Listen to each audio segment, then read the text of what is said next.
Assalamualaikum warahmatullahi wabarakatuh. Waalaikumsalam. Innal hamdalillah nahmaduhu wa nasta'inuhu wa nastaghfiruh wa na'udzu billahi min shururi anfusina wa min sayyiati a'malina. May yahdihillahu fala mudilla lahu wa may yudlil fala hadiya lahu. Asyhadu an la ilaha illallah wahdahu la syarika lah wa asyhadu anna Muhammadan abduhu wa rasuluhu la nabiyya ba'dah. Allahumma salli ala Muhammad wa ala ali Muhammad. Qala Allah Ta'ala fil Qur'anil Karim, ya ayyuhalladzina amanu taqullaha haqqa tuqatih wa la tamutunna illa wa antum muslimun. Wa qala an-nabiy sallallahu alaihi wasallam, fa inna asdaqal hadits kitabullah wa khairal hadi hadi Muhammadin sallallahu alaihi wasallam wa syarrul umuri muhdatsatuha fa inna kulla muhdatsatin bid'ah fa inna kulla bid'atin dhalalah wa kulla dhalalatin finnar. Amma ba'du, ayyuhal ikhwah rahimani wa rahimakumullah.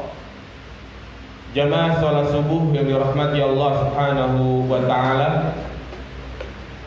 Alhamdulillah, senantiasa kita memuji dan bersyukur kepada Allah Subhanahu wa taala yang telah banyak memberikan nikmat dan karunia kepada kita semua, terutama nikmat iman Islam, nikmat sehat walafiat, sehingga kita bisa berkumpul di tempat ini melaksanakan apa yang menjadi kewajiban kita, salat subuh berjamaah dan dilanjutkan dengan thalabul ilm. Karena ketahuilah jamaah sekalian, ketika seseorang dimudahkan untuk hadir di majlis ilmu dan dia pun mendapatkan faedah-faedah yang banyak dan bisa dia amalkan, ini adalah nikmat yang sangat besar, karunia Allah yang begitu besar. Karena dengan ilmu inilah seseorang bisa membedakan mana yang baik dan yang buruk. Dengan ilmu inilah seseorang bisa beragama, beribadah sesuai dengan apa yang dicontohkan oleh Nabi sallallahu alaihi wasallam.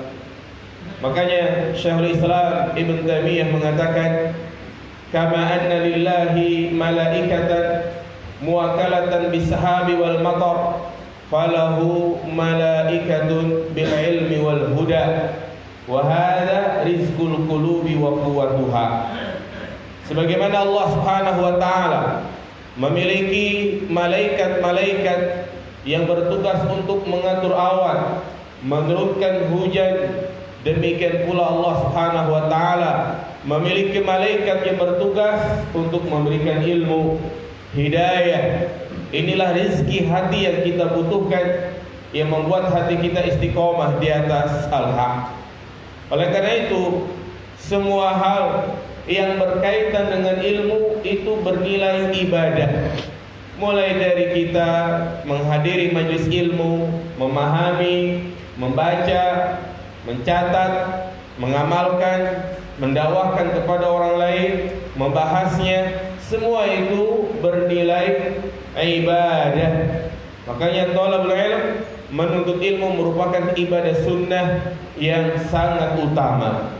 Sahabat Ibnu Mas'ud mengatakan, alaikum bil ilmi fa inna talabahu ibadah wa ta'limahu hasanah wa ta'limahu liman lam ya'lam sadaqah. Hendaklah kalian menyibukkan dengan ilmu, karena menuntut ilmu merupakan ibadah. Kita mempelajari ilmu merupakan perbuatan baik al-hasanah, dan mengajarkan kepada orang yang tidak mengetahui itu bernilai sedekah. Seperti biasa di Ahad pekan yang ketiga ba'da subuh, kita membahas kitab Al-Arba'in An-Nawawiyah. Itu kitab yang sangat bermanfaat.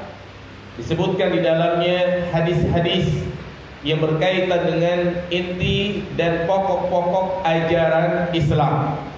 Maka siapa saja yang menyelesaikan membaca, mempelajari hadis Al-Arba'in An-Nawawiyah, berarti ia telah mempelajari pokok-pokok agama Islam secara menyeluruh, walaupun sifatnya secara global. Nah, hadis yang akan kita bahas pada kesempatan kali ini, terakhir hadis yang ke-28 ya. Nah, sekarang al-hadisu at-tasi'u wal-ishrun. Hadis yang ke-29. Nah, yang ada kitabnya silahkan dilihat. Hadis yang ke-29 ini akan menjelaskan kepada kita tentang jalan-jalan kebaikan. Jadi perkara-perkara yang baik di mata Allah dan Rasul-Nya, yang mana tentunya jalan-jalan kebaikan ini juga menjadi jalan menuju surga.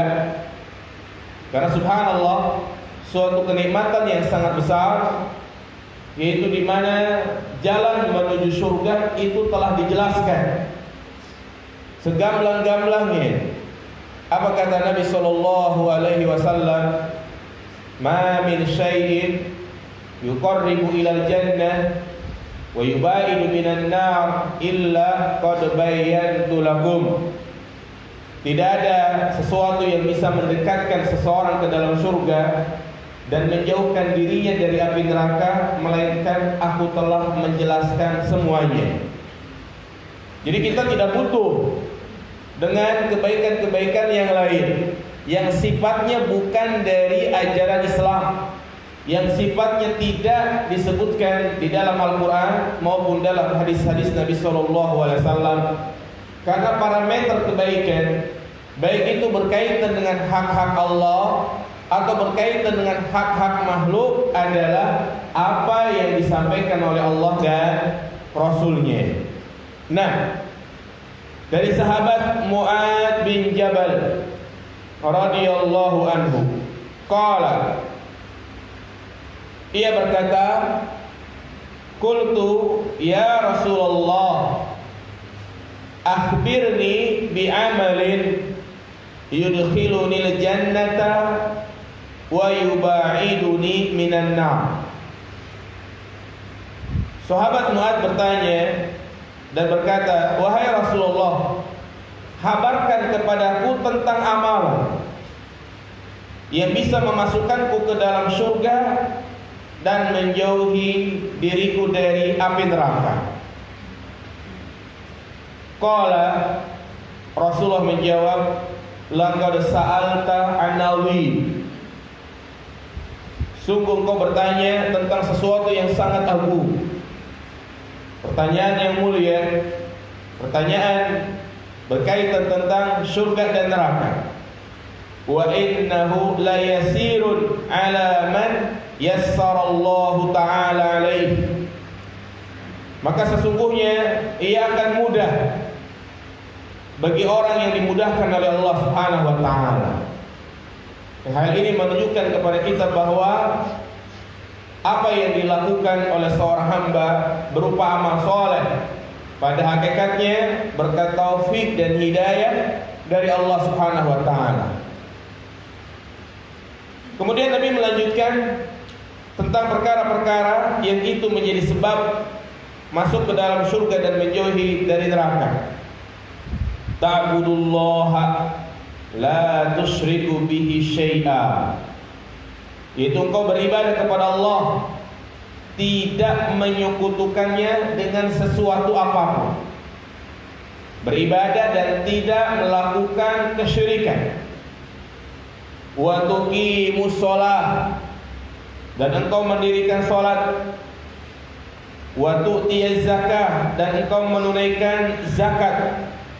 Wa tasumu Ramadan, berpuasa di bulan suci Ramadan, wa tahujjul baita, dan engkau melaksanakan ibadah haji. Yang mana ini semua merupakan rukun apa? Rukun Islam. Ya, rukun Islam yang menjadi sempurna keislaman seseorang. Tsumma qala, kemudian Rasulullah SAW menyampaikan kembali, ala adulluka ala abwabil khair, maukah aku tunjukkan kepadamu pintu-pintu kebaikan. Secara langsung Nabi SAW menyebut pintu-pintu kebaikan. As-saumu junnatun, puasa adalah tameng. Jadi setelah Nabi menyebutkan perkara-perkara yang sifatnya wajib, kemudian Nabi menyebutkan amalan-amalan yang sifatnya sunnah. As-saumu junnatun, puasa adalah tameng. Was-shadaqatu tudfi'ul khati'ata kama yudfi'ul ma'u an-nara. Sedekah itu memadamkan, menghapus kesalahan, sebagaimana air itu bisa memadamkan api. Subhanallah. Jadi dengan sedekah yang kita keluarkan, berapapun jumlahnya, kalau didasar dengan keikhlasan, maka di antara keutamanya itu bisa menghapus kesalahan, menggugurkan dosa-dosa. Kemudian apalagi pintu kebaikan itu? Wa sholatur rajuli fi jawfil laili, yaitu seorang yang mengerjakan sholat di pertengahan atau di akhir malam, yaitu dia mengerjakan sholat tahajud, qiyamul lail. Tsumma tala, kemudian Rasulullah membacakan ayat tatajafa junubuhum 'anil madaji' hatta balagha ya'malun. Kemudian Nabi membacakan ayat tentang ciri-ciri orang-orang yang beriman. Seperti apa orang-orang yang beriman itu? Yang lambung mereka itu jauh dari tempat tidur. Artinya mereka di malam hari bangkit untuk mengerjakan qiyamul lail. Tsumma qala, kemudian Nabi SAW menyampaikan lagi, ala ukhbiruka bi ra'sil amri, maukah aku tunjukkan kepadamu tentang pokok-pokok segala urusan. Ya, segala urusan. Artinya dengan pokok-pokok ini, ya, akan tegak segala urusan. Apa itu diantaranya? Apa kata Nabi? Ra'sul ala ukhbiruka bi ra'sil amri wa amudihi wa zirwati sanamihi. Maukah kau tunjukkan kepadaku pokok segala urusan, tiangnya dan puncaknya, puncak segala urusan. Qultu, maka Mu'ad menjawab, bala ya Rasulullah, tentu wahai Rasulullah. Ya, semangatnya Mu'ad, dia ingin tahu. Qala ra'sul amri al-islamu, pokok segala urusan adalah Islam. Artinya dengan Islam inilah seseorang mendapatkan banyak kebaikan, baik di dunia maupun di akhirat. Sehingga amaliyah yang dia lakukan semasa hidup di dunia itu bermanfaat di sisi Allah Subhanahu wa taala. Berbeda dengan orang kafir, semua kebaikan yang dilakukan, baik perkataan, perbuatan, kelakuan dan yang lainnya, maka itu tidak bermanfaat karena masih terhalang dengan kekufuran. Wa amuduhu as-shalah, dan tiangnya adalah salat. Wa dirwatu sanami al-jihad, dan puncaknya adalah al-jihad. Jadi jihad merupakan syariat yang sangat agung, yang belum dihapus dan akan terus syariat ini ada sampai datangnya hari kiamat. Nah, kemudian ala ukhbiruka bimalaki dzalika kulli, maukah aku kabarkan tentang hal yang menjaga itu semua? Yang menjaga itu semua. Tentu wahai Rasulullah, Kemudian Nabi SAW fa'akhadha bilisani, Nabi memegang lisannya. Ini tentang pentingnya menjaga lisan.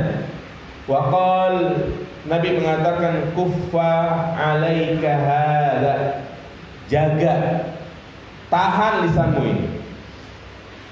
Qultu ya Nabi Allah, wa inna la mu'akhiduna bima natakallamu bihi. Wahai Nabi Allah, apakah kita ini bisa disiksa karena dengan sebab apa yang kita bicarakan? Artinya apakah orang itu bisa dijerumuskan ke dalam neraka karena pembicaraannya? Faqala sakilatka ummuka ya Mu'ad, ibumu kehilanganmu wahai Mu'ad. Ini uslub, ya, gaya bicara ya di orang-orang Arab ketika ingin menyampaikan suatu hal yang sangat penting. Wa hal yaqubun nasa fin nari ala wujuhihim aw qala ala manakhirihim illa hasaidu alsinatihim.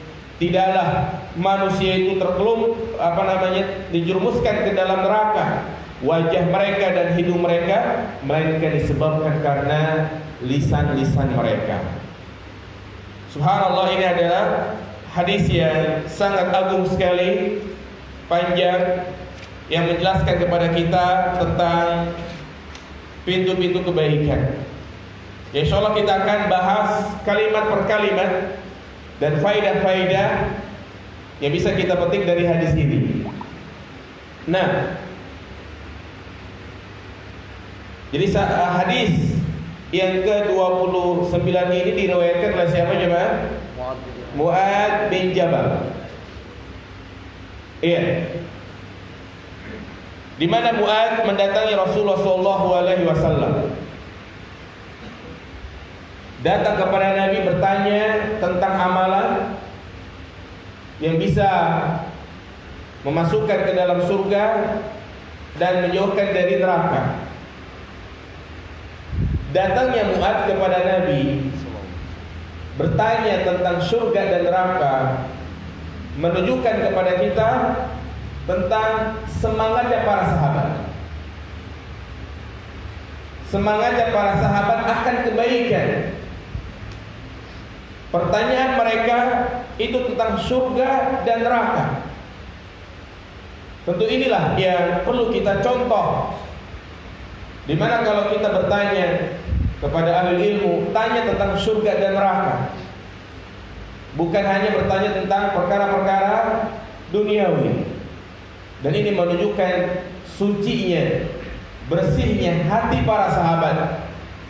Ya Allah Subhanahu wa ta'ala memuji mereka dengan pujian yang sangat luar biasa. Mereka adalah orang-orang yang terbaik, yang patut kita jadikan contoh. Maka di antara manhaj kita dalam beragama, tidak cukup kita mengikuti Al-Quran wa sunnah, tetapi kita mengikuti Al-Quran wa sunnah ala fahmis sahabah, berdasarkan pemahaman para sahabat yang mereka itulah dijuluki as-salaful ummah, para orang-orang terdahulu yang terbaik. Sehingga mereka yang mengikuti jejak para sahabat disebut namanya apa? Salafi. Jadi salafi bukanlah sebuah kelompok, bukanlah sebuah golongan, tapi mereka yang berusaha dalam beragama ini mengikuti jejak para sahabat. Kenapa kita harus ikut mereka? Selain Allah Subhanahu wa ta'ala memuji mereka dengan pujian yang sangat luar biasa, mereka adalah orang yang paling tahu tentang diturunkannya ayat ini kepada siapa, di mana. Sebab Rasulullah SAW menyampaikan sebuah hadis, ya, apa sebabnya dan turunnya di mana, kepada siapa ditujukan. Jadi inilah yang harus kita jadikan contoh, di mana para sahabat sangat bersemangat. Mereka berusaha bagaimana caranya agar bisa masuk ke dalam surga. Dan itulah yang harus menjadi cita-cita kita. Cita-cita yang tertinggi adalah cita-cita ketika kita berharap bisa masuk ke dalam surga. Fakun rajulan rijluhu fi sara wa hamatu himmatihi fi suraya. Jadilah engkau seseorang yang kakinya itu berada di bumi, tetapi cita-citanya tinggi di atas bintang angkasa. Artinya cita-cita yang tertinggi adalah kita bisa masuk ke dalam surga. Kemudian jamaah dirahmati Allah Subhanahu wa taala, ada satu permasalahan. Dalam hadis ini Mu'adz mengatakan, kabarkan kepadaku sebab-sebab yang bisa amalan-amalan yang bisa memasukkan ke dalam surga. Berarti ini menunjukkan bahwa amalan merupakan sebab masuk ke dalam surga. Ya, jadi hadis ini menunjukkan bahwa amal soleh merupakan penyebab masuk surga. Bahkan bukan hanya hadis ini saja. Dalam ayat yang lain Allah katakan watil kal jannatul lati uristumuha bima kuntum ta'malun. Itulah surga yang kami wariskan kepada kalian dengan sebab amalan yang kalian lakukan. Berarti amal soleh menjadi sebab masuk surga. Jelas? Tetapi di sana ada hadis yang lain yang justru kalau kita lihat seakan-akan kontradiksi dengan hadis ini, berlawanan dengan hadis ini.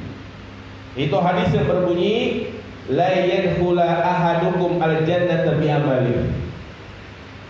Ya, salah seorang di antara kalian tidak masuk surga dengan amalnya. Qalu wala anta ya Rasulullah. Begitu pula dengan engkau wahai Rasulullah. Qala wala ana. Demikian pula saya. Artinya aku tidak masuk surga dengan amal. Lalu dengan apa?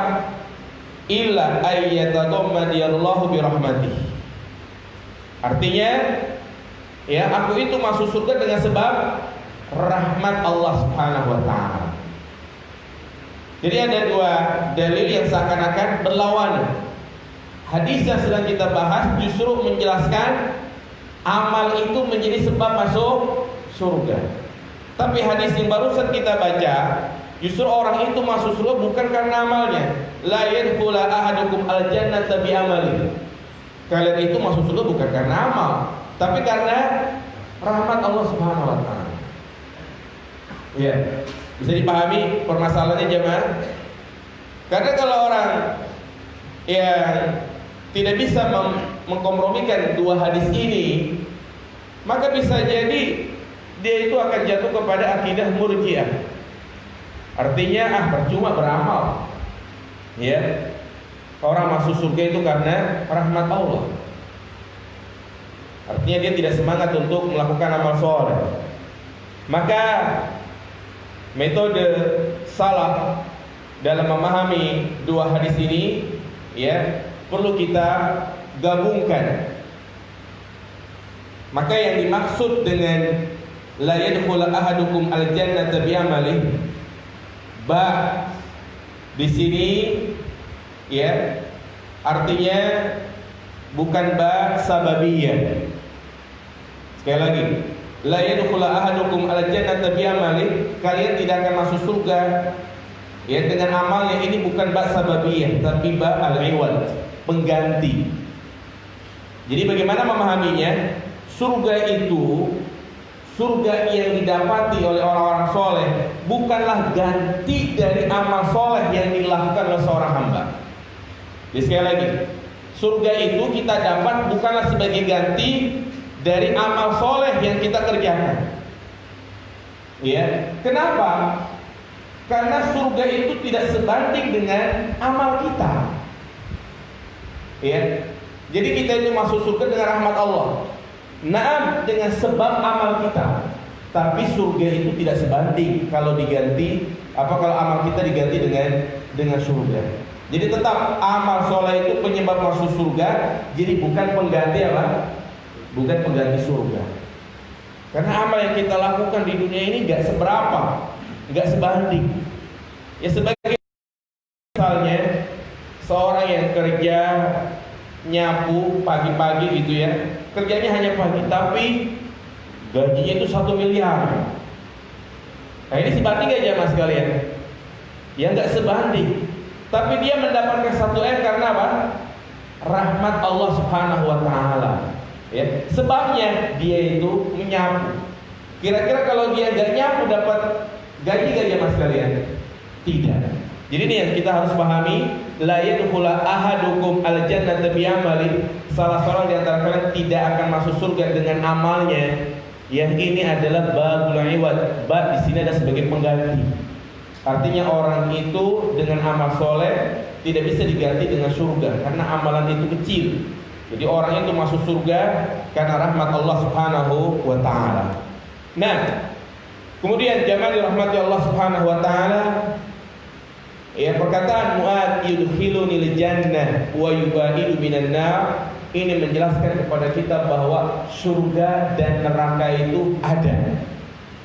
Akidah yang harus tertancap di dalam hati kita, yang kita tidak boleh meragukan. Sebagai pembeda dengan akidahnya orang-orang ateis, yang mereka tidak meyakini adanya surga dan neraka, kematian adalah akhir segalanya. Maka orang yang beriman meyakini surga itu dan neraka ada. Sudah ada atau belum? Sudah ada. Dan belum ada penghuninya. Walaupun terjadi perbedaan pendapat, tapi wasahih belum ada penghuninya. Nah, dan juga menjelaskan ya dari kalimat ini, perkataan Mu'ad, anna awliya Allah ya'maluna sholihan,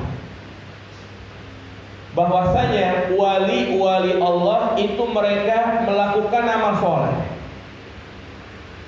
Dan para sahabat adalah orang yang paling pantas disebut wali-wali Allah.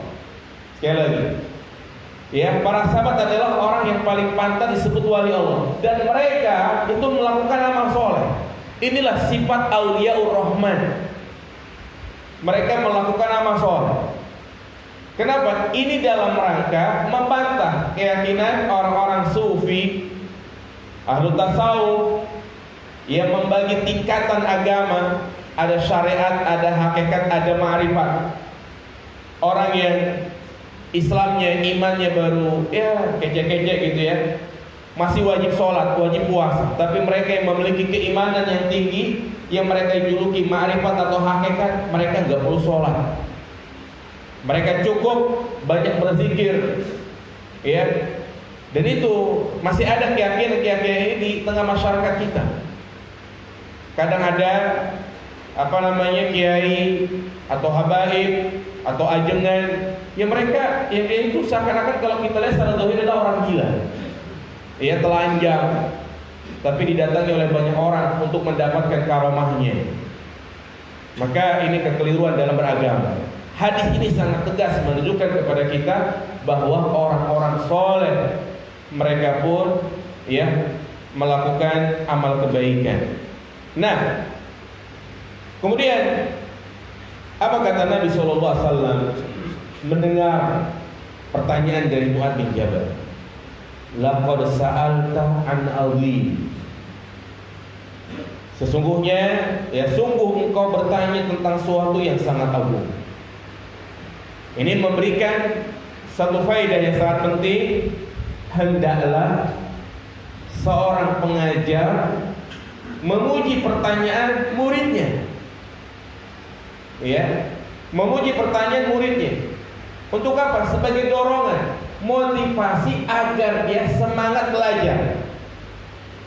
Ya, siapapun yang bertanya, mungkin anak kita, atau kita berada di kelas, atau mungkin dalam kajian, ketika ada yang bertanya, kita puji pertanyaannya.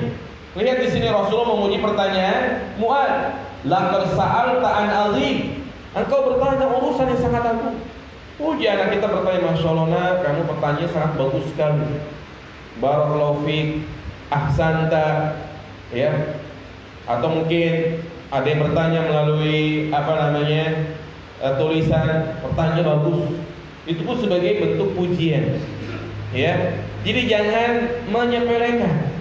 Kadang ada yang bertanya, ngaji bertahun-tahun, pertanyaannya masih kayak begini. Ya kemana aja dari kemarin? Nah ini nggak boleh seorang alim seperti itu. Ya, jadi jangan dia mencela orang yang bertanya. Ada sebagai seorang yang berilmu. Di sini Rasulullah SAW memuji Muadz, laqad sa'alta azim. Engkau bertanya sesuatu yang sangat agung. Kenapa pertanyaan Muadz ini dikatakan sebagai pertanyaan yang besar? Disebut pertanyaan yang sangat agung. Karena ya pertanyaan ini berkaitan tentang surga dan neraka. Ya. Jadi sekali lagi perkara yang berkaitan tentang surga dan neraka adalah perkara yang sangat besar.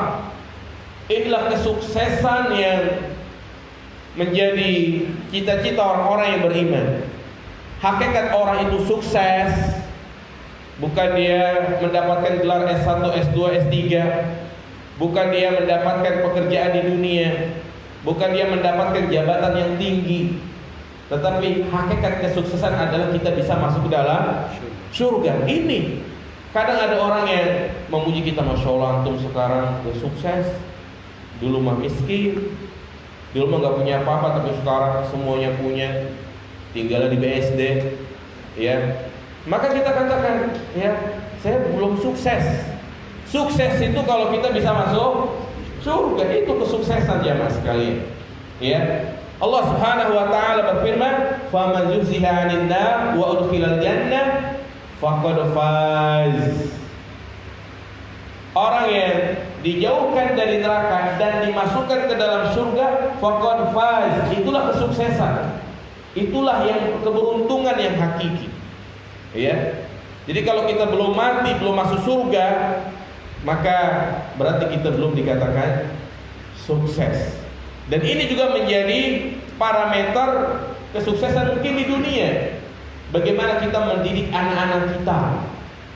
Kesuksesan orang tua dalam mendidik anak bukan dilihat dari harta, jabatan, gelar, tetapi kesuksesan kita mendidik anak kita di mana anak kita menjadi orang yang bertakwa, dekat kepada Allah, rajin ke masjid, berbakti kepada kedua orang tuanya. Itu keberhasilan dalam mendidik anak.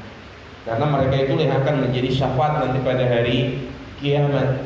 Sampai-sampai ya di surga ada yang berkata, "Ya Allah, dari mana tambahan nikmat ini?" Ya. Kemudian Allah mengatakan, "Bistighfari waladika, karena sebab permohonan ampun dari anakmu itu." Ini akan menjadi amal jariah buat kita. Iya. Jadi Rasulullah memuji pertanyaan Muadz, engkau bertanya tentang perkara yang sangat agung, karena pertanyaan ini berkaitan tentang surga dan neraka. Iya. Kemudian wa innahu layasirun ala man yassarallahu ta'ala alaihi. Bahwasanya ya itu akan mudah bagi orang yang mudahkan oleh Allah Subhanahu wa taala. Nah, maksudnya orang itu bisa masuk ke dalam surga, terhindar dari neraka adalah orang-orang yang dimudahkan oleh Allah. Maka ini menunjukkan kepada kita bahwa amalan yang dilakukan oleh seorang hamba pada hakikatnya adalah taufik dan hidayah dari Allah Subhanahu wa taala. Tanpa adanya hidayah dan taufik, maka seorang hamba tidak bisa melakukan ibadah. Ya. Dan inilah salah satu permohonan yang senantiasa kita harus memintanya. Kapanpun dan dimanapun, terutama di waktu-waktu yang sangat mustajabah. Makanya di dalam sholat kita tidak lepas dari meminta taufik dan hidayah. Setiap rakaat, ihdinas siratal mustaqim, tunjukilah kami jalan yang lurus. Kenapa kita di sini selalu minta hidayah? Padahal kita sudah memeluk agama Islam. Maka kita meminta hidayah agar kita bisa istiqomah dalam beribadah. Demikian pula ya, di dalam sholat itu sendiri bukan hanya 1-2 kali kita disuruh untuk meminta hidayah dan taufik. Di akhir sholat sebelum kita membaca salam, kita baca doa apa? Allahumma a'inni ala zikrika wa syukrika wa husni ibadati. Ya. Kenapa? Karena kita lihat orang-orang di sekitar kita berbicara tentang kesehatan, mereka pada sehat. Berbicara kemampuan, mereka mampu. Mereka bisa meluangkan waktunya, mengorbankan tenaganya untuk gue sepeda 30 km, 100 km bisa gue sepeda. Kerja pulang balik Jakarta Tangerang setiap hari, tapi untuk melangkahkan kakinya ke masjid nggak bisa. Mampu beli sepeda 50 juta, 20 juta, tapi untuk berkurban alasannya udah kepake. Ya. Jalan-jalan mampu, tapi untuk berkurban tidak mampu. Nah, ini jamaah sekalian, karena tidak ada apa? Taufik dan hidayah dari Allah Subhanahu wa taala. Wa amma man a'ta wattaqa wa saddaqa bil husna fasanuyassiruhu lil yusra. Barang siapa yang memberi, bersedekah, bertakwa, mengimani janji Allah, maka Allah akan menyiapkan jalan yang mudah baginya, jalan yang mudah untuk menuju surga. Tapi tentunya untuk mendapatkan hidayah dan taufik itu perlu adanya usaha. Ya, nggak bisa kita diam saja. Jadi ini mengimbangi antara usaha dan juga kehendak Allah Subhanahu wa taala. Artinya untuk mendapatkan hidayah ini perlu adanya usaha. Nah, ini yang faedah dari wa innahu la yasirun ala man yassarallahu ta'ala alaihi. Kemudian apa saja amalan-amalan yang bisa memasukkan seorang ke dalam surga? Nabi memberikan perincian. Yang pertama adalah ta'budullaha la tusyriku bihi syai'an. Ini kunci pertama. Engkau beribadah kepada Allah, tidak menyekutukannya dengan sesuatu apapun. Perhatikan di sini. Nabi tidak hanya mengatakan ta'budullah, tetapi juga menyertakan la tusyrik bihi syai'an. Artinya kita tidak hanya disuruh untuk beribadah, tidak hanya sebatas untuk ibadah, tetapi kita juga disuruh untuk mentauhidkan Allah Subhanahu wa ta'ala. Dan konsekuensi mentauhidkan Allah adalah tidak menyekutukannya dengan sesuatu apapun. Karena berbicara tentang ibadah, banyak orang sudah mengerjakan ibadah, beribadah tapi hatinya itu riya, beribadah tapi ingin dipuji. Berarti dia beribadah tapi belum apa ini? Mentauhidkan Allah Subhanahu wa taala. Dia beribadah ikhlas, tapi di sisi lain dia masih melakukan praktek-praktek kesyirikan, menyandarkan nasibnya kepada selain Allah, percaya dengan jimat, masih percaya dengan tatoyur. Dia rajin ibadah, rajin kajian, tapi ketika ingin menikahkan putra putrinya, cari tanggal yang sesuai dengan keyakinannya. Enggak mau menikahkan di bulan-bulan tertentu, padahal dia rajin apa? Rajin ibadah. Makanya ketika Allah Subhanahu wa taala mengatakan wa ma khalaqtul jinna wal insa illa liya'budun, tidaklah kuciptakan jin dan manusia melainkan untuk beribadah. Liya'budun ai liyuwahhidun, agar kalian mentauhidkan Allah Subhanahu wa taala. Subhanallah jemaah sekalian, yang pertama Nabi sebutkan tentang ibadah tauhid. Karena memang ibadah tauhid ini menjadi tujuan utama kita diciptakan oleh Allah Subhanahu wa taala. Karena tauhid inilah Allah Subhanahu wa taala mengutus para nabi dan rasul. Wa ma khalaqtul jinna wal insa illa wa laqad ba'atsa fi kulli ummatin rasulan an ibudullaha wa yajtanibut taghut. Tujuan Allah mengutus ribuan nabi, ratusan para rasul adalah untuk ini, menegakkan tauhid. Allah Subhanahu wa taala menciptakan surga dan neraka, menurunkan kitab-kitabnya untuk tujuan ini, yaitu agar manusia mentauhidkan Allah Subhanahu wa taala. Maka dakwah pertama para nabi dan rasul, demikian Rasul kita Muhammad sallallahu alaihi wasallam, beliau berdakwah beberapa tahun, 13 tahun di Mekah adalah untuk menyerukan tauhid. Dan pesan Nabi kepada Mu'adz juga, Di hadis yang lain ketika Nabi mengutus Mu'ad kemana? Ke Yaman. Apa kata Nabi? Innaka tati qauman ahlal kitab. Sesungguhnya kaum yang engkau serukan, yang engkau dakwakan adalah ahlul kitab. Faliyakun awwala ma tad'u ilaihim syahadatu an la ilaha illallah. Maka jadikan dakwah yang pertama kali kau sampaikan kepada mereka adalah tentang tauhid la ilaha illallah. Inilah hakikat kita beribadah, yaitu mentauhidkan Allah Subhanahu wa taala, mengikhlaskan. Karena terkadang seseorang beribadah tapi tidak ikhlas, berarti belum sempurna tauhidnya.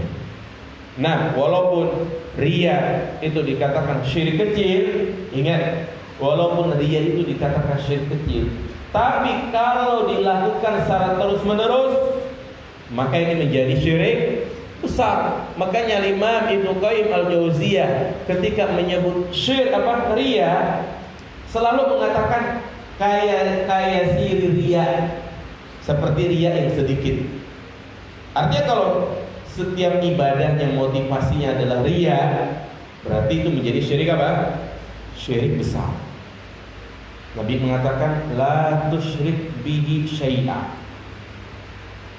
Jangan kau berbuat syirik, yaitu menyekutukan Allah Subhanahu wa taala. Subhanallah ya mas sekalian. Nabi mengucapkan dengan kalimat yang singkat, la tusyrik bihi syai'a. Kalau kita melihat kesyirikan-kesyirikan yang ada di sekitar kita, atau kesyirikan-kesyirikan yang sudah banyak terjadi, banyak atau sedikit ya mas? Banyak.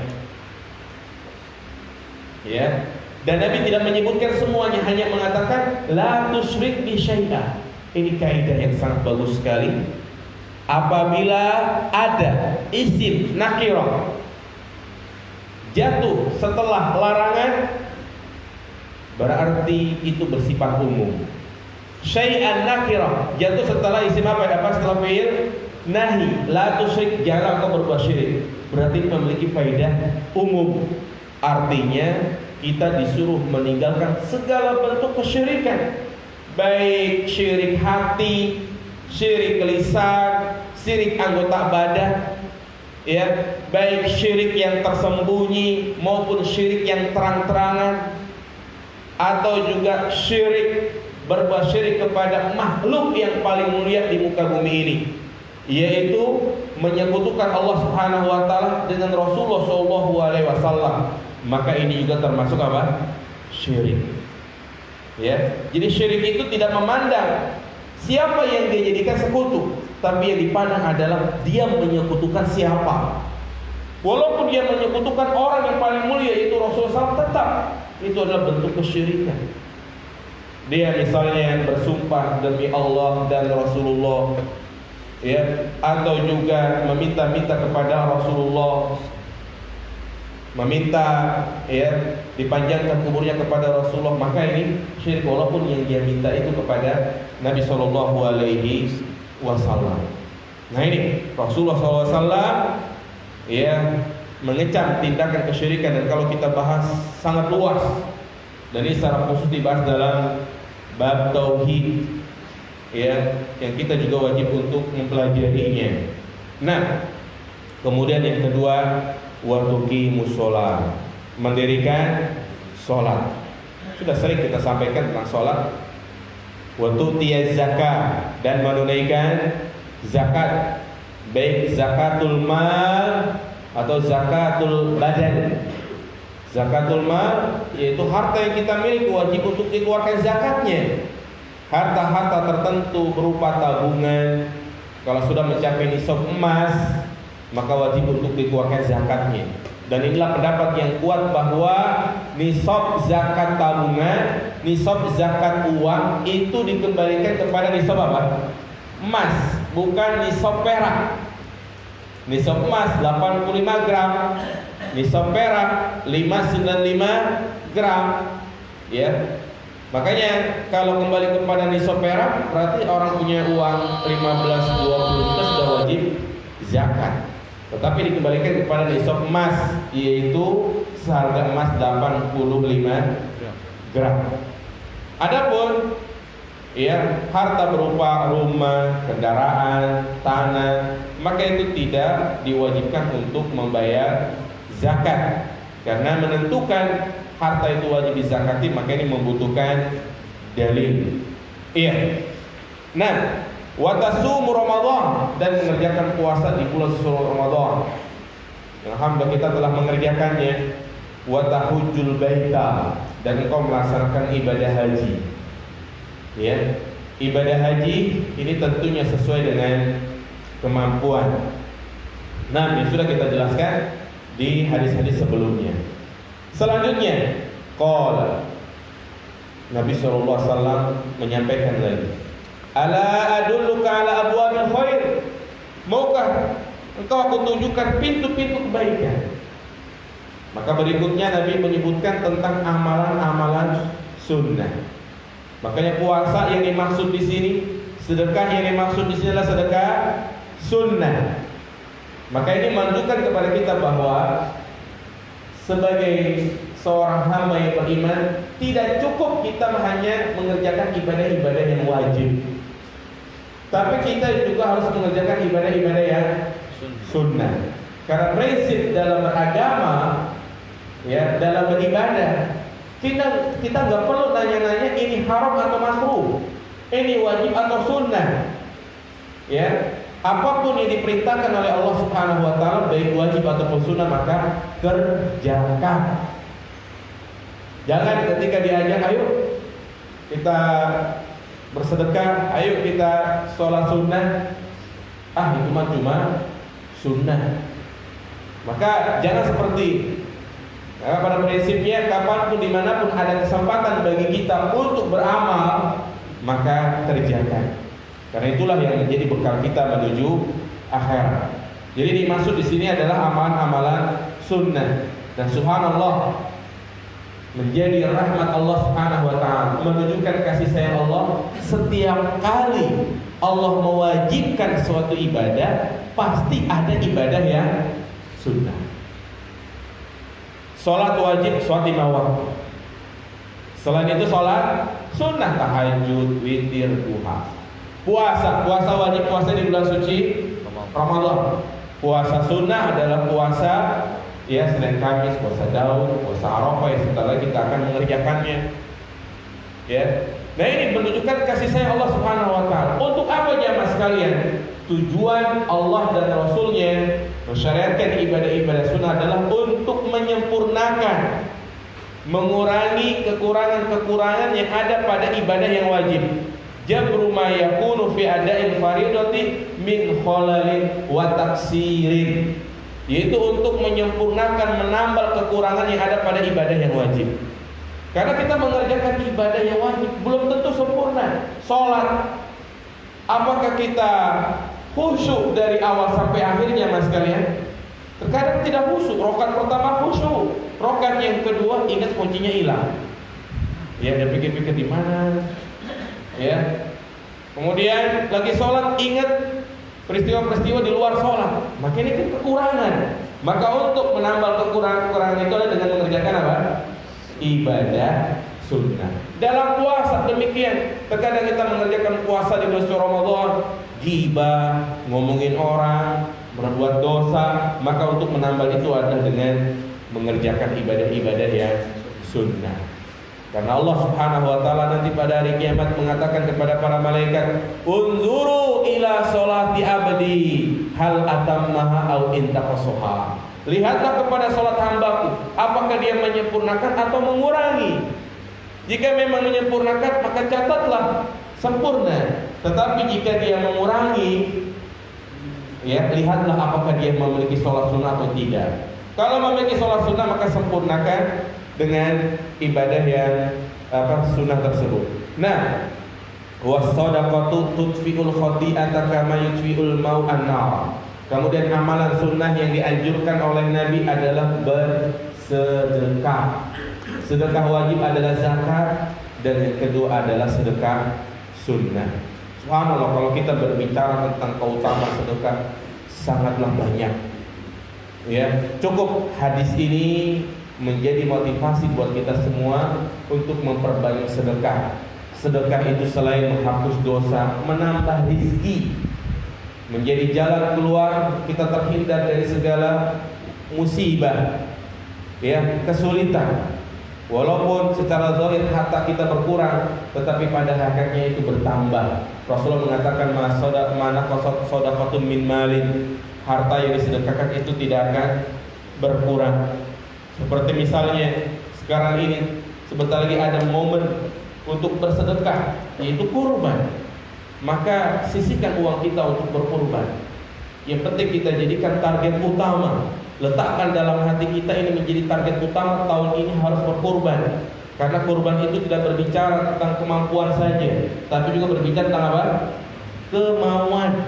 Insya Allah jamaah sekalian, kita harus malu kepada orang-orang yang gajinya itu di bawah kita. Mereka bisa berkurban, menyisihkan uangnya setiap bulan 300.000 untuk apa? Untuk bisa berkurban. Dan juga bukan hanya kita niat berkurban, tapi berkurban dengan kurban yang paling bagus. Kalau di situ ada kambing harga 4 juta, 5 juta, maka beli berapa? 5 juta. Karena itulah yang dicontohkan oleh Nabi. Nabi selalu berkurban dengan hewan kurban yang baik, dan itu lebih utama. Nah, jadi sedekah. Bahkan sedekah juga yang disebutkan dari penjelasan Syekh Muhammad SAW di sini, yaitu menjadi sebab orang itu mendapatkan naungan nanti pada mahsyar. Namun perlu dipahami, sedekah yang membawa kebaikan, yang bisa membuka pintu surga, yang menjadi naungan, ada sedekah yang diberikan dengan keikhlasan, tidak ria, tidak pamer, dan sebaik-baik sedekah itu disembunyikan. Makanya Rasulullah ketika menyebutkan mereka yang mendapatkan naungan nanti pada hari kiamat adalah apa perumpamannya itu? Tangan kanannya bersedekah, tangan kirinya tidak tahu. Ya, maka nggak perlu disebutkan nama-namanya. Dan juga seperti mungkin sekarang ini, kadang di grup WA selalu update yang kurban, ya kan? Disebutkan namanya, kelompok 1 kurban 3.200.000, 7 orang sudah terpenuhi. Bapak bulan, 7 orang. Kemudian kelompok 2, ya, baru ada 4 orang, 6, 7 belum ada orangnya gitu kan, di-share setiap hari. Maka kalau menurut saya, kalau bisa ini dihindari. Kenapa? Karena khawatir menimbulkan rasa apa ini? Ria. Waduh, nama gue disebut-sebut terus nih. Ya, khawatir. Jadi cukup mungkin kelompok 1 kalau sudah terpenuhi, ya sudah terpenuhi. Kalau belum, terdaftar, nomor 2 terdaftar. Ya, jadi tidak perlu disebutkan namanya, khawatir saja. Ya walaupun mungkin, ya ini kan kembali kepada niat masing-masing. Tetapi kita berusaha untuk menjauhi ria, karena ria merupakan dosa yang paling banyak, ya, menyebar di tengah-tengah manusia. Bukan hanya menimpa orang-orang awam, tapi orang-orang soleh pun bisa tertimpa penyakit ria. Buktinya Nabi mengatakan kepada para sahabat. Apa kata Nabi kepada para sahabat? Ya, inna akhwafa ma akhafu alaikum asyirkul asghar. Perkara yang paling aku takutkan menimpa kalian. Kalian ini ditujukan kepada siapa?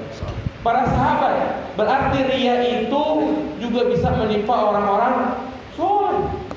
Ya, orang yang sudah ngaji, orang yang berilmu bisa jadi tertimpa penyakit ria. Pantas kalau Nabi mengatakan bahwa ria itu lebih dahsyat daripada fitnah dajjal. Dajjal itu hanya menjerumuskan orang-orang yang beriman. Tapi kalau ria, orang yang beriman pun bisa kena apa? Ria.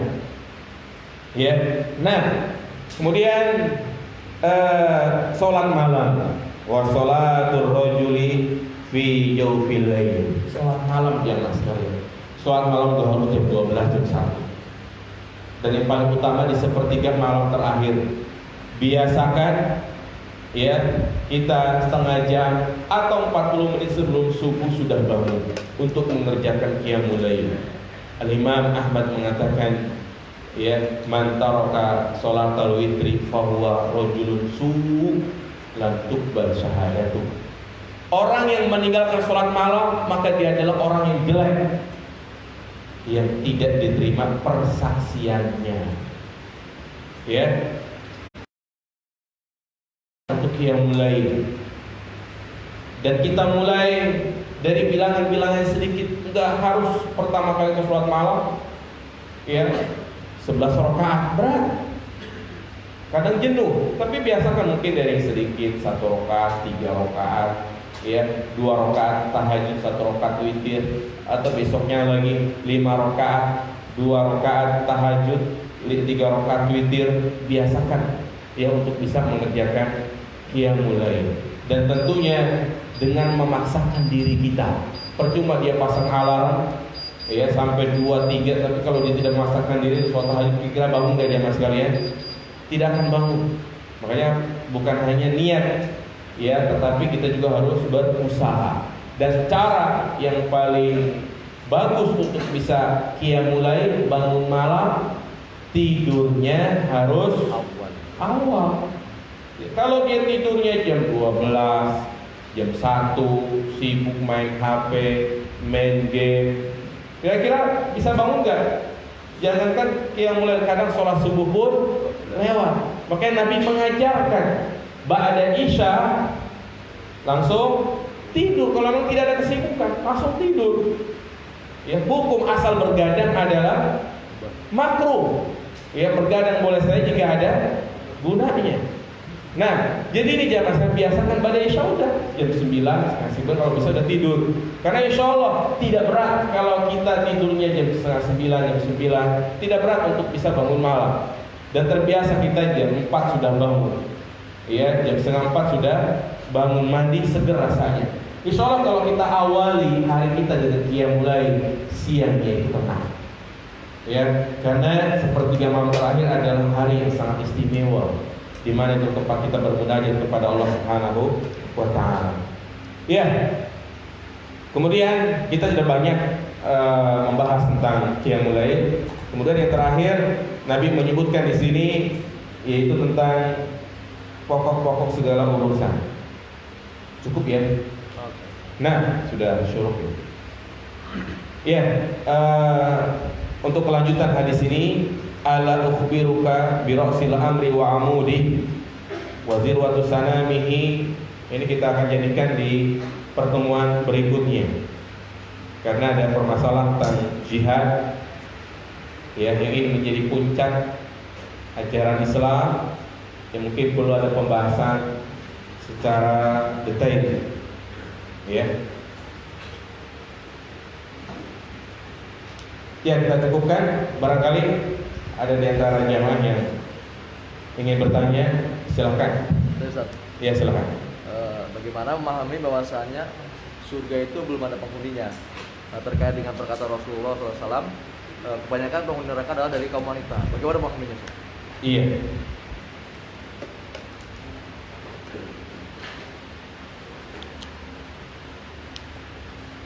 Iya.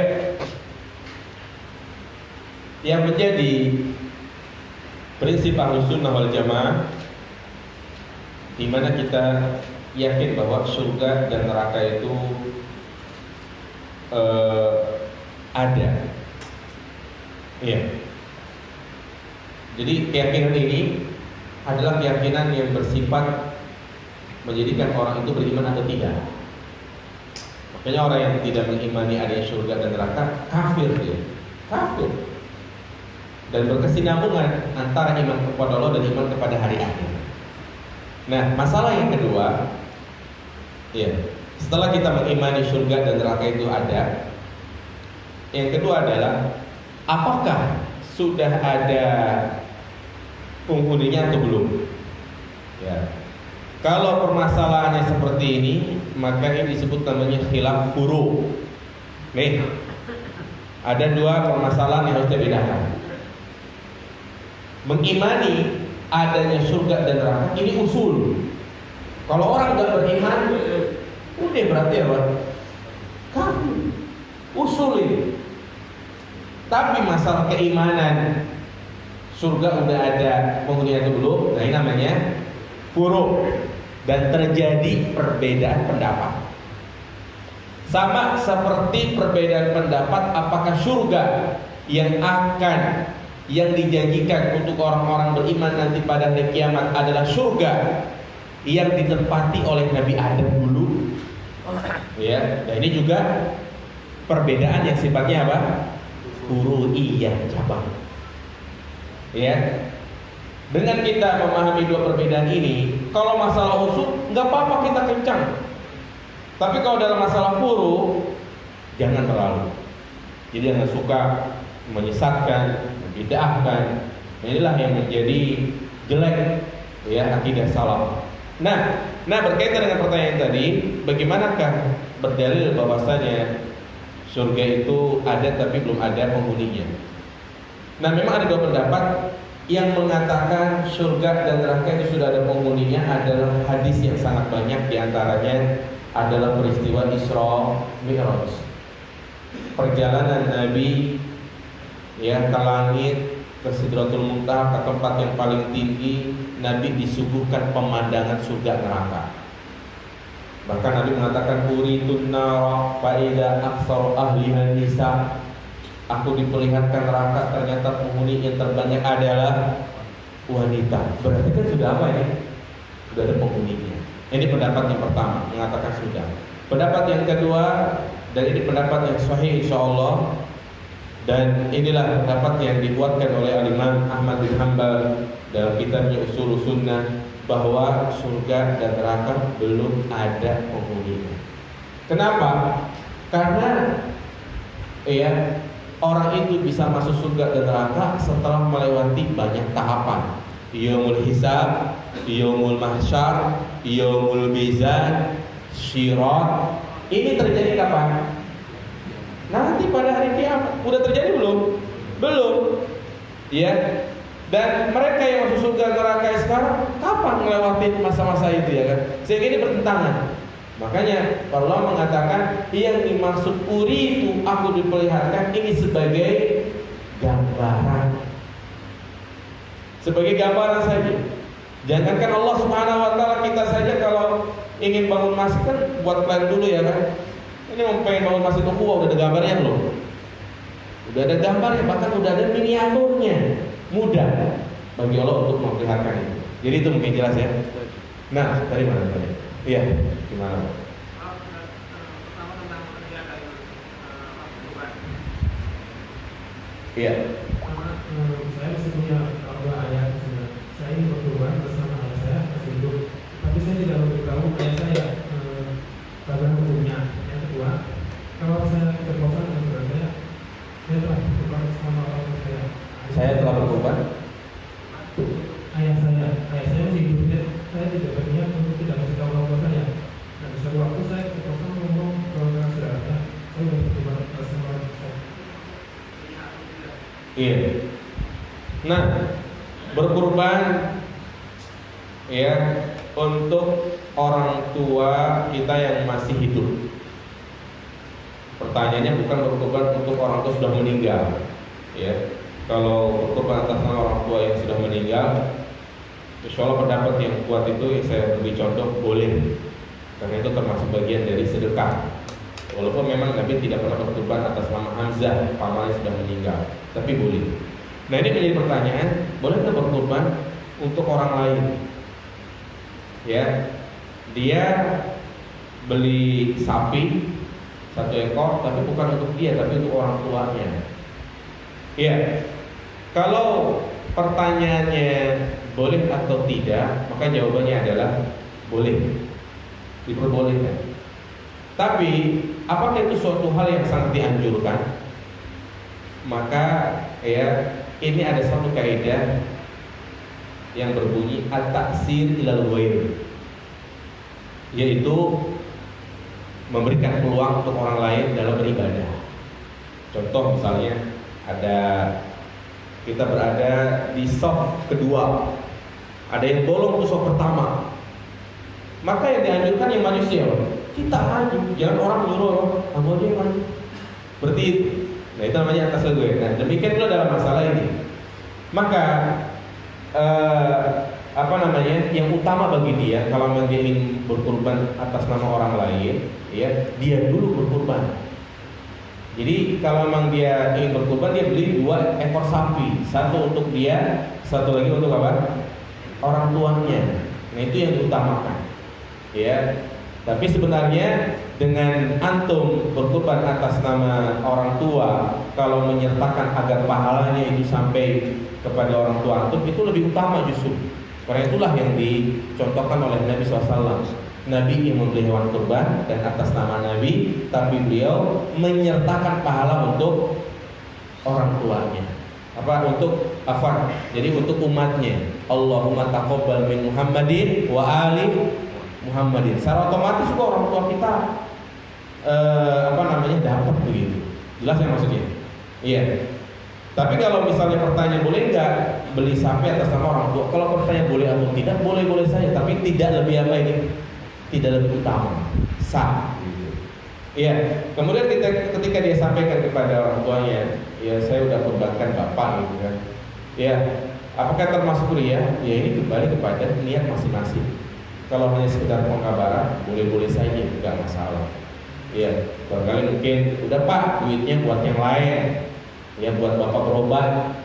Ya, saya udah kurban atas nama bapak. Nah itu tidak mengapa diperbolehkan. Jelas ya? Nah, sedekah menghapus dosa, apakah dosa-dosa besar dan dosa kecil? Nah, maka wazahir tentang hadis-hadis seperti ini, keutamaan amal soleh itu bisa menghapus dosa adalah dosa kecil. Dosa besar hanya bisa terhapus dengan taubat nasuha. Apalagi kalau dosa itu berkaitan dengan hak-hak adami, maka dia harus meminta keikhlasan, meminta maaf atau menggantinya. Karena dalam hadis yang lain itu dikatakan majtu di batil kabair, selagi dia meninggalkan dosa-dosa besar. Bolehkah sedekah dengan niat diganti yang lebih oleh Allah dalam perkara dunia? Maka ya ini menafikan keikhlasan. Ya, oleh karena itu kalau dia misalnya sedekah 100.000 berharap agar mendapatkan 1 miliar, ini khawatir niatnya adalah libur di dunia untuk mencari dunia. Ya, kecuali kalau memang dia berharap untuk mendapatkan keutamaan disebutkan dalam al-hadis, boleh, tidak masalah. Ya, berharap keutamaan yang disebutkan dalam al-hadis, seperti misalnya mengerjakan sholat fajar, berharap agar mendapatkan dunia dan seisinya. Nah, ini boleh seperti itu. Ya, tapi kalau semata-mata agar mendapatkan gantinya, maka ini khawatir ketika dia tidak mendapatkan apa yang diharapkan, dia berhenti sedekah.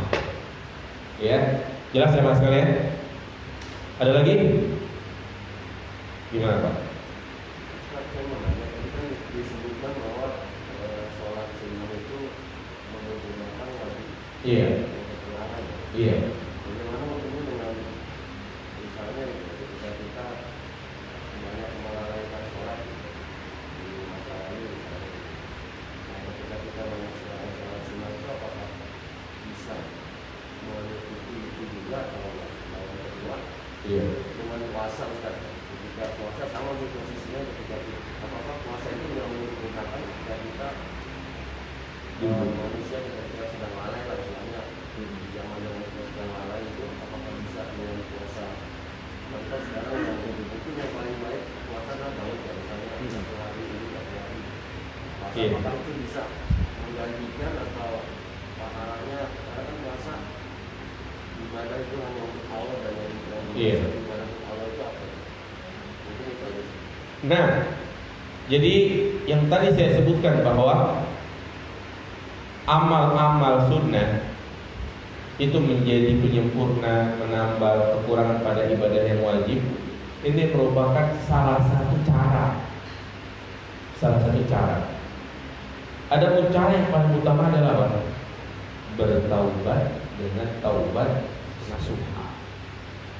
Dan di antara syarat taubat nasuha, di mana dia harus punya etikat yang kuat untuk tidak mengulangi lagi. Punya etikat yang kuat untuk melakukan dosa tersebut. Makanya jangan dipahami, ya. Ketika di bulan Ramadan, saya nggak pengen puasa. nanti aja, kapan-kapan kalau lagi enak keadaan lagi enak, saya cukup puasa dahulu. Kata Nabi, puasa sunnah itu bisa menghapus puasa yang wajib, itu yang menambah ibadah yang wajib. Maka ini salah. Jadi tetap yang pertama dan yang paling utama adalah taubat nasuha. Ya, makanya sering ada yang bertanya, setelah saya taubat nasuha, apakah perlu mengkodok sholat-sholat yang pernah saya tinggalkan? Apakah perlu saya mengulang puasa-puasa yang di situ saya bermaksiat? Maka jawabnya tidak perlu diulang. Cukup dia taubat nasuha dan memperbanyak ibadah yang sunnah. Nah, demikian pula ketika kita puasa kan mungkin kadang kita jatuh pada kelalaian ngomongin orang. Nah, ini kalau kita nggak sadar, kalau ketika sadar udah banyak istighfar, astagfirullah gitu kan. Besoknya kita memperbanyak ibadah yang sunnah. Mungkin seperti itu Pak pemahamannya. Ya, demikian, semoga bermanfaat dan kita semua bisa menjalankan apa yang diwasiatkan oleh Nabi Shallallahu Alaihi Wasallam. Cukupkan dengan apa yang dibawa oleh Nabi. Jangan kita memperbanyak amal-amalan yang tidak ada contoh dari Nabi, karena itu hanya membuat kita capek dan tidak diterima oleh Allah Subhanahu wa taala. Demikian, subhanakallahumma wa bihamdika asyhadu an la ilaha illa anta astaghfiruka wa atubu ilaik. Assalamualaikum warahmatullahi wabarakatuh. Waalaikumsalam.